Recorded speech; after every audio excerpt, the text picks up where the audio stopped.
Curieux, habitués, voisins et même anciens salariés, tous s'étaient donné rendez-vous une dernière fois au Helder pour assister à la vente aux enchères du matériel du bar. En raison de la future restructuration du haut de la rue Nationale, il avait fermé le 20 décembre dernier.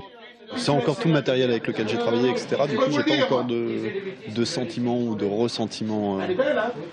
Je verrai plus à partir de demain, quand il n'y aura plus rien dans l'établissement, où je pense que le vide se fera aussi dans ma tête. C'était un petit endroit que le dimanche, on donnait rendez-vous avec des amis.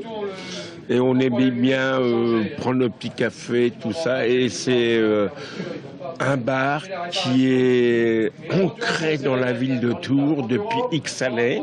Ce café mythique existait depuis l'avant-guerre et était devenu au fil des années un endroit unique en son genre, grâce notamment à un certain Robert Sabourin.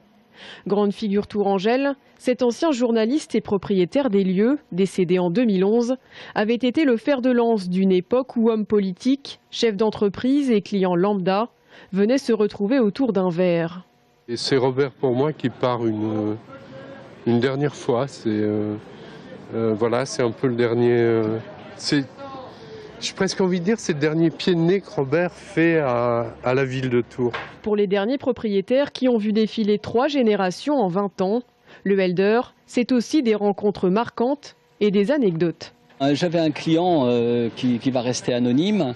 Lorsque sa femme était prête à accoucher, c'est très drôle en fait, il venait au Helder et il mangeait un plat particulier quand il voulait, parce qu'il voulait des enfants, des fils.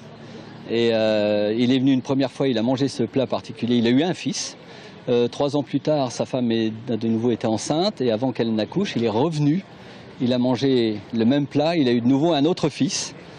Et il est venu une 3e fois, il a remangé le plat, mais il a eu une fille. Mais bon, il ne nous en a pas voulu pour autant. Tout comme les autres commerces situés en haut de la rue Nationale, le Helder devrait être démoli courant 2015. La construction des hôtels, elle, devrait commencer en janvier 2016.